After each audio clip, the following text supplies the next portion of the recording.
I'm one with the Force is with me. I'm one with the Force. The Force is with me. And I'm one with the Force. Welcome to the Dharma of the Force, a podcast about the spiritual and philosophical side of Star Wars. If that puts you off, it's just words. And if you think that's all a bunch of mumbo jumbo, even better. We cannot widen our horizon and grow by never challenging what we believe, and we should always be suspicious of those who tell us what to believe. In some Buddhist traditions, listening to Dharma talks is a spiritual practice. It's not meant to give answers per se. It's an exercise in looking at questions and elaborating on them, and finding the truth within yourself. So in that spirit, let us look at today's topic. What is the balance of the Force? Grey Jedi versus Bendu. What does the Bendu represent? In my opinion, the Bendu represents natural balance. A balance without consciousness, for the lack of a better word. Nature doesn't care who lives or dies. Nature will kill thousands without any motive or regret. Yet nature will also provide and create life. The Bendu represents this balance. The Bendu is the incarnation of this balance. The dark side is corrupting the Force. So when the Bendu acted in Rebels, it was only when this balance was threatened. The actions of the Bendu are the metaphorical mudslide in an area destroyed by deforestation or the flood in an overregulated river system. The Bendu solely acts out of self-preservation. Failing to do so would end in something that could be described as the destruction of an ecosystem, scorched earth where nothing will ever be able to grow again. And that is also why the concept of the Grey Jedi is flawed. Without getting too much into detail or offending someone, I think we can all agree that if we look at real-life belief systems, at their core is usually something that aims to improve the lives of their followers and give guidelines in regards to ethics and a moral compass. There is no question about that. The issues usually start when other people come in later and add rules or bend some rules in their own favor and use the institutionalized religion for their own personal gain. Let us use the Christian phrasing as an example here, since it's the most common in the culture Star Wars came out of, kind of. Thou shalt not kill. Yet the Crusades happened because someone later added an amendment. Thou shalt not kill, except... I want to make very clear that this is not a Christian problem. The same happens in all religions. Buddhism has the image of being the most peaceful religion, yet to this day some monks will twist the core teachings to fit their political and cultural agendas. The issues here are not religious ones, but political ones. Does that seem familiar? All who gain power are afraid to lose it. So are there monks disappointed by the order, aka church, turning into grey monks and dabble a bit in Satanism for good measure? No, and this is why Star Wars hasn't picked up on this fan theory.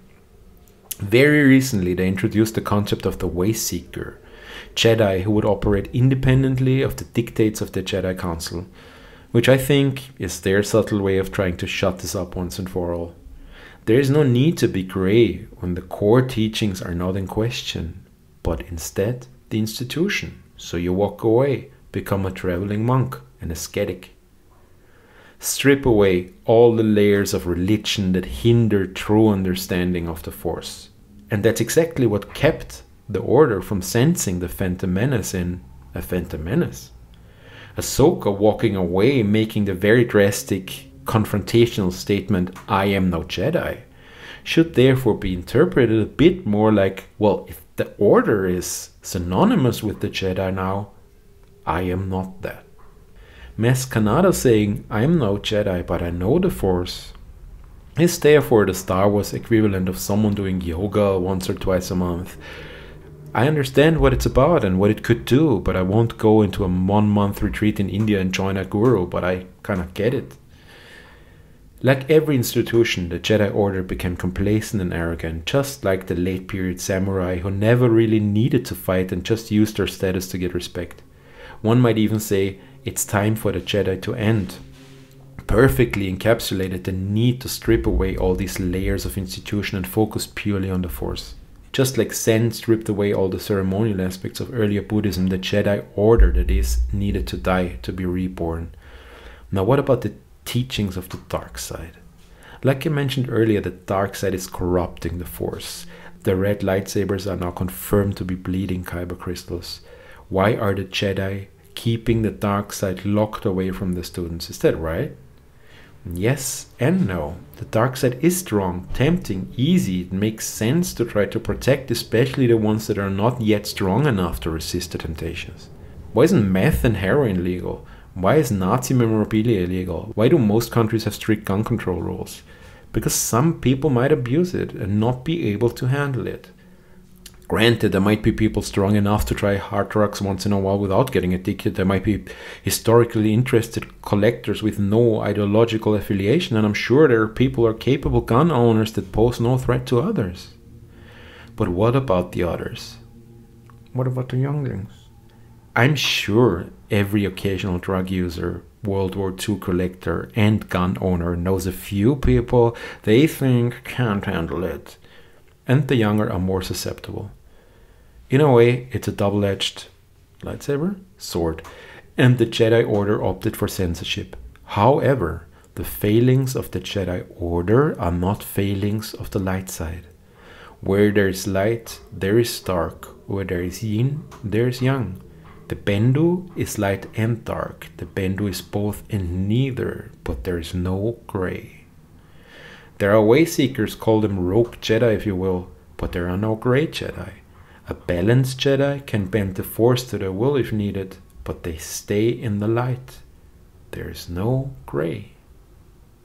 If you want to support me or this podcast, don't send money. I don't have a Patreon. Find a charity of your choosing and donate. And do yourself a favor and switch off your phone, disconnect, and just sit in silence for a few minutes. Close your eyes and Breathe. Just breathe.